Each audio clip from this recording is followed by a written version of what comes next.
तेरे जैसा यार कहाँ, तेरा मेरा याराना, याद करेंगे दुनिया, तेरा मेरा अफसाना,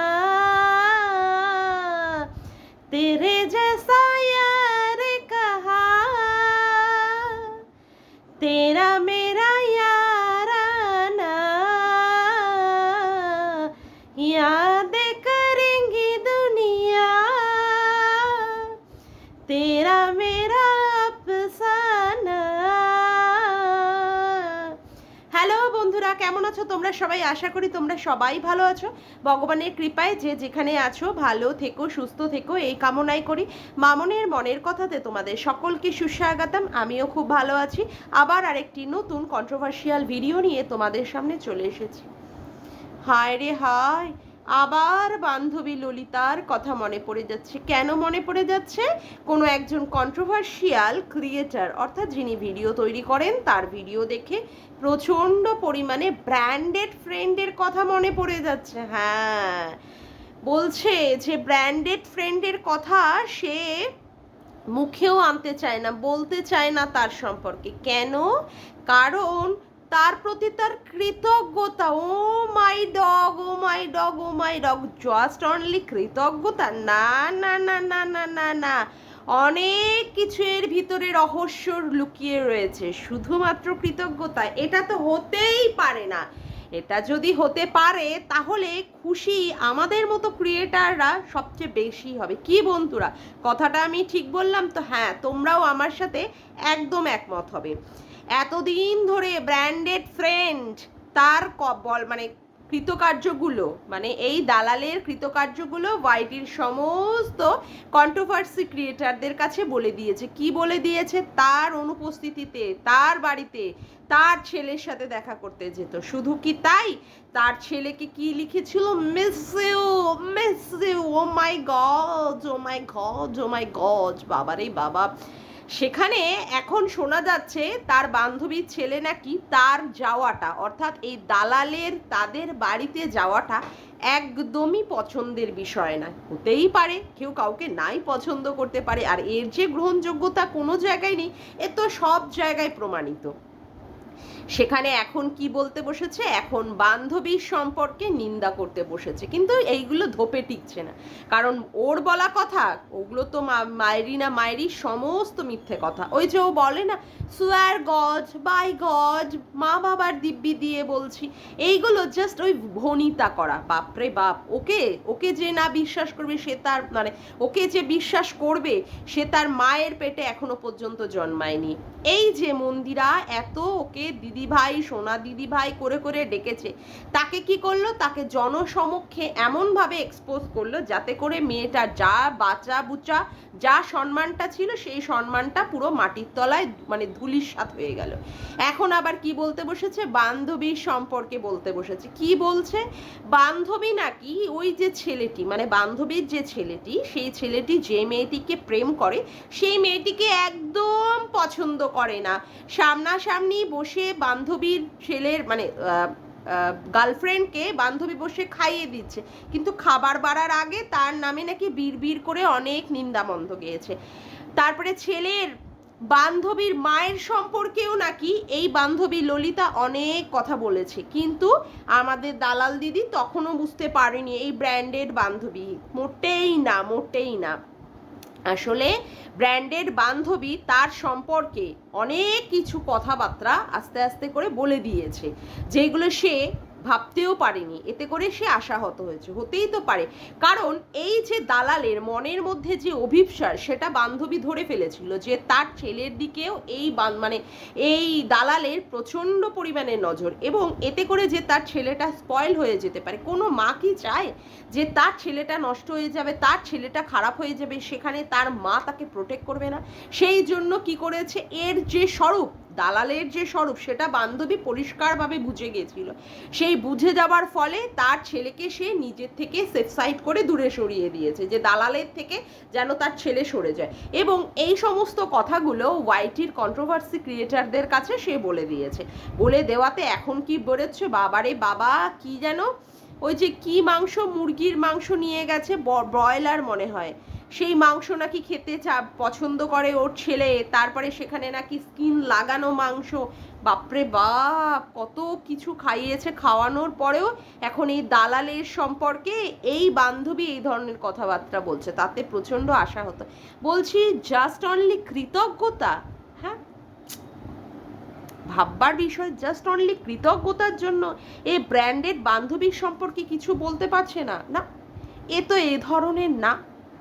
তাহলে কি অনেক গোপন গোপন কথা বান্ধবীর কাছে বলার রয়েছে? হ্যাঁ বন্ধুরা, যে কিনা মন্দিরার কাছে বলতে পারে যে মন্দিরা যেইভাবে পরকীয়া করেছিল সেইভাবেই তারও মনের মধ্যে কোনো একজন বাসা করে রয়েছে, তার মনের স্বপ্নের মধ্যে দোদুল্যমান হয়ে থাকে সেই পুরুষটি, যে কিনা দালালের থেকে 10 বছরের ছোট।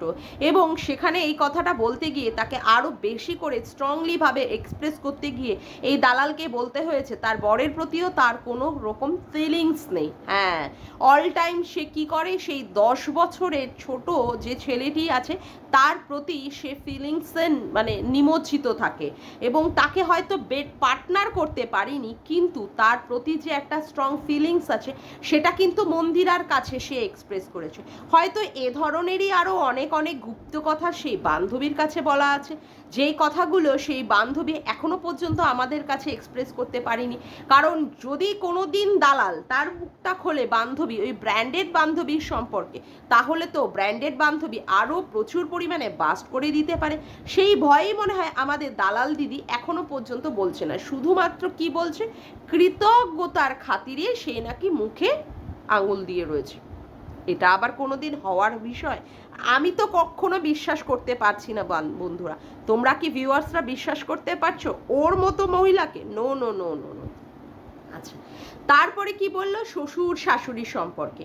এই যে বাড়িটা, শ্বশুরের বাড়িটাকে লজ ভেবেছিল, এত বড় বাড়ি নাকি সে কোনোদিন দেখেনি। Oh my dog, oh my dog, oh my dog. যাই হোক, সেটা নিয়ে কোনো কথা না, যদি কেউ নাও দেখতে পারে সেটাকে নিয়ে কাটাছেড়া করার নেই। এবার কথা হচ্ছে কি, শ্বশুর শাশুড়ির প্রতি সে বৌমা এত গুণবতী, এত লক্ষ্মীমন্ত বউ, এতটুকু তার প্রতি কোনো কর্তব্য নেই।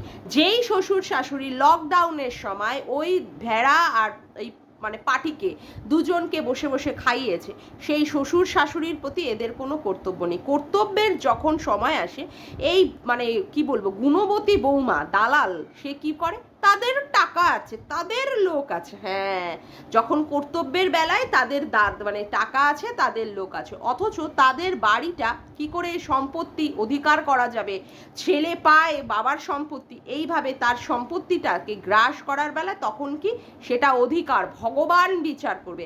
আর ওই বয়স্ক ভদ্রলোক আর ভদ্রমহিলাকে দেখার বেলায় তখন কি বলবে, হ্যাঁ তারা তো মানে ওরা তো দেখবে, সময় আসলেই দেখবে, বাট সময়টা কখন, এখন তাদের বৃদ্ধ বয়স, এখন তাদের বৃদ্ধ কাল চলছে, এখনো যদি না দেখিস তাহলে কি চিতায় গেলে তারপরে দেখবি, মানে তারপরে তাদের জিনিসপত্রগুলো ভোগ করবি, হ্যাঁ তখন গেলে দেখবি। এই ভিডিওতে একটা জায়গায় ও কি বলেছে, একটা জায়গায় ও বলেছে যে ওর মাকে নাকি ও প্রচণ্ডভাবে হেল্প করতো, ওর মা বাসন টাসন রেখে যেত, সেখানে নাকি ওর মা হয়তো বাজারে গেলে বাজার থেকে ফিরে এসে কি দেখতো, বাসন মেজে একদম ঝকঝক করে রেখে দিয়েছে। ওর মা যখন বাজার থেকে বাজার নিয়ে আসতে পারতো না, ফোন করে দিলে ও দৌড়ে দৌড়ে গিয়ে করে দিয়ে এসছে। হ্যাঁ, মায়ের প্রতি মাকে হেল্প করা তো অবশ্যই দরকার, যেহেতু সে মা। কিন্তু শাশুড়িটাকে কি হেল্প করার কোনো দায়বদ্ধতা নেই তোর? তুইও তো একটা বাড়ির একটা মাত্র ছেলের বউ, সেখানে শাশুড়িটা লোক দিয়ে রান্না করছে, উপরে কি খাচ্ছে না খাচ্ছে, কিভাবে রয়েছে না রয়েছে, একটা বাড়ির জন্য কি তোর মনে হয় না যে তাদের প্রতি তোর কর্তব্য বা মানে করার অনেক দরকার? এতগুলো কন্ট্রোভার্সি ক্রিয়েটাররা কেন তোকে বারংবার এই ধরনের কথাবার্তা বলে তোর সাথে মানে তোকে কন্ট্রোভার্সি করবে? কেন কেন করবে? আজকে যে শ্বশুর শাশুড়ির বাড়িতে তুই রয়েছিস, তাদের বাড়ির মানে ভোগ করবি বা ভোগ করছিস, অথচ সেই শ্বশুর শাশুড়ির প্রতি তোর কোনো কৃতজ্ঞতা নেই। শ্বশুরের গায়ের পোষ্যটা গেছে, কিভাবে তুই ছিনিয়ে নিয়ে আসলি, তাতেই বোঝা যায় যে তোর সাথে শ্বশুর শাশুড়ির সম্পর্কটা কি হতে পারে। মান অভিমান রাগ ঝগড়া এটা তো হতেই পারে, এটা তো সংসারের নিয়ম, কিন্তু সেইটাকে নিয়মটাকে ভেঙে দিয়ে নিয়মের বাইরে গিয়ে কি সেই জিনিসটা করা যায় না যে যাই শ্বশুরকে গিয়ে দুটো রান্না খাবার দিয়ে আসি, বা দেখাই সে শ্বশুরকে আমি করে দিচ্ছি বা খেতে দিচ্ছি, বা শাশুড়িকে গিয়ে করছি না। কিন্তু কি বলতে হবে, হ্যাঁ যারা বলো তারা বোকার মতো কথা বলে উঠছ। শ্বশুরের বাড়ি, সেখানে তো ছেলেরই পাওয়ার অধিকার। হ্যাঁ অবশ্যই, নিশ্চয়ই শ্বশুরের বাড়ি, শ্বশুরের সম্পত্তি ছেলে অবশ্যই পেতে পারে, কিন্তু যে ছেলে তার বাবা মায়ের প্রতি কর্তব্য করে না, যে ছেলের বউ তার শ্বশুর শাশুড়িকে কর্তব্যের মধ্যে রাখে না বা কর্তব্যের দিকে ধারে পাশেও যায় না, তাকে দেবে তাদের বাড়িতে থাকতে? তাদের তো পদে লাথি মেরে তাড়িয়ে দেওয়া উচিত। এখনো পর্যন্ত বলবো যে শ্বশুর শাশুড়ি অত্যন্ত ভদ্র, যে এইরকম একটা গুণবতী বৌমা যে কিনা তার বাবাকে মানে তার শ্বশুরকে শাশুড়িকে দেখে না, তাদেরকে অপমান করে বিভিন্নভাবে, 498 কেস করবে বলেও যাদেরকে হুমকি দিয়ে রেখে দিয়েছে, যার বাড়িতে ওরকম একটা শ্বশুরের বাড়িতে সেখানে কিনা ছেলের বউয়ের নামে বারংবার কেস আসে, সুপ্রিম কোর্ট থেকে কেস, রানাঘাট থেকে কেস, আরও কত কত না কেস আসবে, সেই বাড়ির বউকে কি সত্যি রাখা যায়? কি কাজটা করছিস আর কি দেখাচ্ছিস সত্যি করা যায়? জানি না। আমরাও ছেলের বউ, আমরাও সত্যি কথা বলতে সংসার মাঝে আমার শ্বশুর শাশুড়ির সাথেও কি গন্ডগোল হয়নি? হ্যাঁ, কিন্তু তাও আমরা একটা পরিবারে যৌথভাবে থাকার চেষ্টা করি। শাশুড়ি কিছু কাজ করলে আমি পরবর্তী কাজগুলো করি, এটা তো হবেই।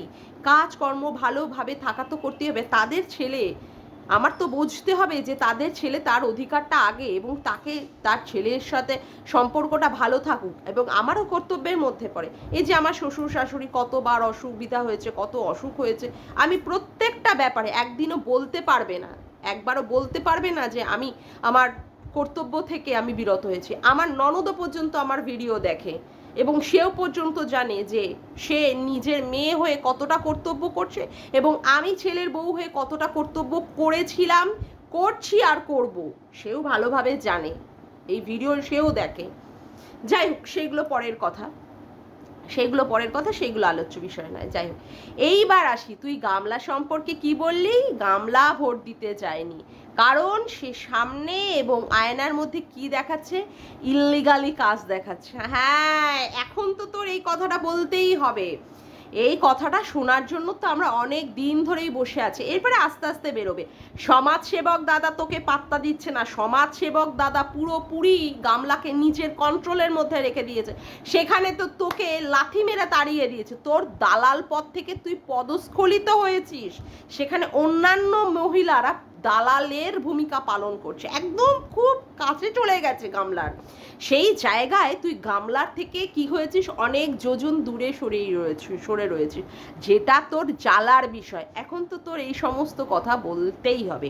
আচ্ছা, এবার আসি, তুই কি বললি সন্দীপের বাবাকে কাজ করার ক্ষেত্রে। সন্দীপের বাবা কি 24/7 অল টাইম সে কি কাজ করে? না।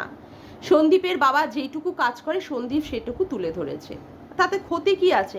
বাড়িতে বসে যদি 1 ঘন্টা একটু মানে কোদাল কোপায়, তাতে তো অসুবিধা নেই। কতক্ষণের জন্য? হয়তো আধা ঘন্টাই কাজ করেছে। আর বাড়িটা তো তার, সবাই কাজ করতে হবে, কন্ট্রিবিউট করলে বাড়িটা সুন্দর থাকবে। এতে করে তো কাজ অত বয়স্ক মানুষকে দিয়ে কেন কাজ করানো হচ্ছে, অমুক কাজ করানো হচ্ছে, এইগুলো তো কোনো দরকার নেই বলা। তোর বাবা 60 বছরের পরেও একটা দোকানে ডিসপেন্সারিতে একটা কি করছে, একজন কর্মচারীর কাজ করছে, করুক, তাতে অসুবিধা কি আছে? কাজ করবে, শরীর ভালো থাকবে, এটাই নিয়ম। রিটায়ারমেন্ট হয়ে যাওয়ার পরেও অনেক রিটায়ার্ড পার্সনকে দেখি আমরা প্রাইভেট সেক্টরে কাজ করে বা সরকারি দপ্তরের কোনো জায়গায় তাদেরকে কাজে নেয়। তার মানে কি? তাদের কাজ মানে তারা মানে রিটায়ার হয়ে গেছে বলে বাড়িতে বসে থাকতে হবে? তাদের আর কাজের কোনো কর্মক্ষমতা নেই? যতদিন মানুষ বেঁচে থাকে ততদিন কর্মের মাধ্যমে মানুষ বেঁচে থাকা উচিত, তাতে করে শরীর ফিট থাকে, শরীরটা ফিট থাকে। আমার শ্বশুর মশাই 80 বছর হয়ে গেছে, এখনো সে টুকটুক করে যা পারছে যা না পারছে সে টুকটুক করে বাড়ির এটা ওটা সেটা করে যাচ্ছে, করুক, তাতে অসুবিধা। আর প্রত্যেকটা মানুষ কাজকর্মের মধ্যে করলে তার শরীর টরীর সব ভালো থাকে, যতটুকু পারবে। তার শরীরের মধ্যে যদি কোনো ক্যাপাবিলিটি কম থাকে, সে যদি সেটা ট্রাই করে, তখন আমরা বারণ করি যে না, এই কাজগুলো তোমার করতে হবে না, এই কাজগুলো দরকার নেই, সেই জায়গাটা আমরা করে দিই। তাতে অসুবিধার কি আছে? এটা নিয়েও কন্ট্রোভার্সি? O my god. আচ্ছা, তারপরে তুই কি বললি? সন্দীপের মা কি করেছে? বাড়িতে পড়ে থাকা ওই কি বলে ঘেমো, হুম, ঘেমো ব্লাউজটা পরে চলে গেছিল ডাক্তারখানায়, সেখানে আবার সেই গলার মধ্যে কি দিয়ে নিয়েছে? কাপড়টাকে জড়িয়ে নিয়েছে, কিন্তু তোর চোখে পড়ে গেছে। এইটাই যদি গামলার বাড়ির লোকেরা, আরে গামলার বাড়ির লোকেরা সারা দিন যে নাইটিগুলো পরে থাকে, সেই নাইটি পরে সারা রাস্তা বসে বসে চই চই চই চই আর টই টই টই টই করে বেড়ায়, সেটা আর তোর চোখে পড়ে না, সেটা আর তোর চোখে পড়ে না, তুই কন্ট্রোভার্সি করছিস। হ্যাঁ, একটা নাইটি যেটা সারা দিন পড়ে রয়েছে, তার উপরে একটা ওড়না নিল কি নিল না, সারা রাস্তা পাড়া বসে বসে চই চই চই চই করে করে বেড়াচ্ছে। খুব ভালো কাজ করছে না? খুব ভালো। তুই তো ওদের আর দোষটা দেখতে পাস না, তুই ওদের দোষটা আর দেখতে পাস না। নাইটি পরে সারা রাস্তা ঘুরছে, এখানে এর বাড়িতে আম কুড়াতে যাচ্ছে, এখানে পুলিশ দেখতে যাচ্ছে, এখানে কোথায় কি হচ্ছে সেই রাস্তা বেরিয়ে যাচ্ছে, দোকানদারি করতে বেরিয়ে যাচ্ছে, নাইটি নাইটি পরে। আর সন্দীপের মা একটা ব্লাউজ ঘরের মধ্যে পরে থেকে সেই ব্লাউজটার উপর দিয়ে, গায়ের উপর দিয়ে একটা কাপড় জড়িয়ে নিল কি নিল না, সেটা নিয়ে তোর কন্ট্রোভার্সি। বাহ, সন্দীপের মা পা দেখিয়ে ফেলেছে। হ্যাঁ, সন্দীপের মা পাটাকে দেখিয়ে ফেলেছে, খুব অসুবিধা করেছে। ওদিকে গামলার ঠাকুমা বসে বসে যে এখনো ওই রকম কোমর নিয়ে, কোমরে নাকি ব্যথা, পায়ে ব্যথা, যে মানুষটা হাঁটতে চলতেই নাকি অসুবিধা পায় হয় যার, যার জন্য তার মানে নাতনি কি করেছে, তাকে পটির জন্য বসবে বলে সেই চেয়ার কিনে দিয়েছে, সে অল টাইম নেচে নেচে বেড়াচ্ছে, অল টাইম, এবং গামলা সেটা সুন্দরভাবে তার ক্যামেরার মধ্যে ধরে ধরে তুলে তুলে ধরছে। কই সেই ব্যাপারে তোর তো কোনো কথা নেই যে একটা মানুষ যার হাতে পায়ে এরকম ব্যথা, হ্যাঁ, তার অল টাইম অত নাচন কোদনের কি আছে? না, তুই তো দেখতে পাস না এইগুলো। তুই যত কিছু দেখতে পারবি সন্দীপদের বাড়ির জিনিসগুলো দেখতে পারবি, গামলাদের বাড়ির জিনিস তো তোর আবার চোখে পড়বে না। সেই বেলায় তোর আবার কি হবে বলতো? সেই বেলা তোর আবার চোখটা অন্ধ হয়ে থাকবে। কথা বুঝলি কি না? সেই বেলা তোর চোখটা আবার অন্ধ হয়ে থাকে। যাই হোক, এইবার সন্দীপ কি করেছে? ওর বউকে ঠুকে টাইটেলে দিয়েছে। দিতেই পারে, দিতেই পারে। যে বরকে কিনা বলছে, মানে কি বলে, যে বরের সম্পর্কে বলে চুল্লুকে উল্লু হয়ে থাকে, তার পায়ে এসে পড়বে, আবার থামনেলে বাচ্চা আসছে অমুক করে তমুক করে, সেও যদি এইভাবে ঠুকে ঠুকে বরের এগেনস্টে ঠুকে ঠুকে ভিডিও করতে পারে বা টাইটেলে দিতে পারে, তাহলে সে সন্দীপ তার বইয়ের এগেনস্টে দিলে ক্ষতি কি আছে? চলুক না, অসুবিধা তো কিছু নেই। হ্যাঁ, সে অসভ্যতা আমি পানা কোনো কিছু না দেখালেই হলো, বা কোনো রকমের অন্য কোনো অ্যাফেয়ার্স জনিত ব্যাপারে না জড়িয়ে পড়ে মানে সেইগুলো না দেখালেই হলো, তখনই তাকে নিয়ে কন্ট্রোভার্সি।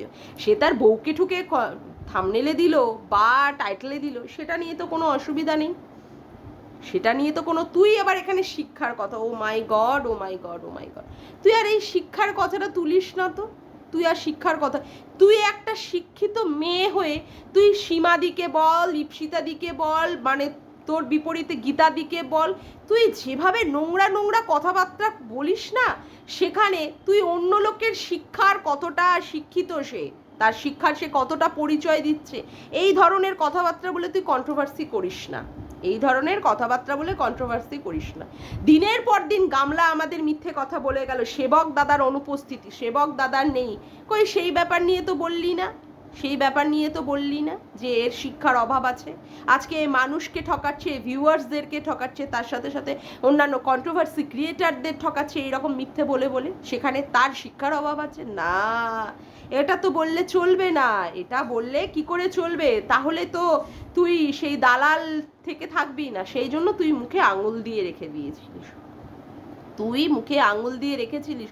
তুই বুঝতে পারছিস রুমালির এগেনস্টে লোকে ভুলভাল তথ্য পরিবেশন করছে, কিন্তু তখনও পর্যন্ত তুই সেইভাবে বলতে পারছিস না এখানে সেবক দাদার উপস্থিতি রয়েছে, কারণ তোরও শিক্ষার অভাব আছে, তুইও মানুষকে বোকা বানাচ্ছিলিস, তুইও মানুষকে মিথ্যা মিথ্যা কথাবার্তা বলে বলে তুইও মানুষকে ভুল বোঝাচ্ছিলিস। আর শিক্ষা, বাপরে বাপ, কোন লেভেলে গিয়ে তুই সীমাদিকে নোংরা নোংরা ভাষায় অ্যাটাক করিস, এদিকে সীমাদিকে বলিস ওর শিক্ষা নেই, ও মূর্খ, ও মুক্ত মুখ, ও পতিতা, কিন্তু তুই তুই তো আর তা না, তুই তো নাকি বিএড করা, আদৌ বিএড কত অবধি করেছিস আমি জানি না, অথচ তোর মুখের ভাষা ওরে বাপরে বাপ সেই লেভেলের, সেই লেভেলের। তারপরে আবার তুই বলতে বসে যাস তুই তো গামলার কোনো কিছুই দেখতে পাস না। যাকগে, আজকের মতো ভিডিওটা আমি এখানেই শেষ করলাম। আমার ভিডিওটা যদি তোমাদের ভালো লেগে থাকে তবে অবশ্যই একটি লাইক করো, কমেন্ট করো, শেয়ার করো, আর চ্যানেলটিকে বেশি বেশি করে সাবস্ক্রাইব করে রাখো, আর অল নোটিফিকেশান বেলটিকে অন করে রেখে এরকম নতুন নতুন ভিডিও পাওয়ার জন্য। আজকের মতো আসি বন্ধুরা, আবার দেখা হচ্ছে একটি নতুন ভিডিওতে। Bye, tata.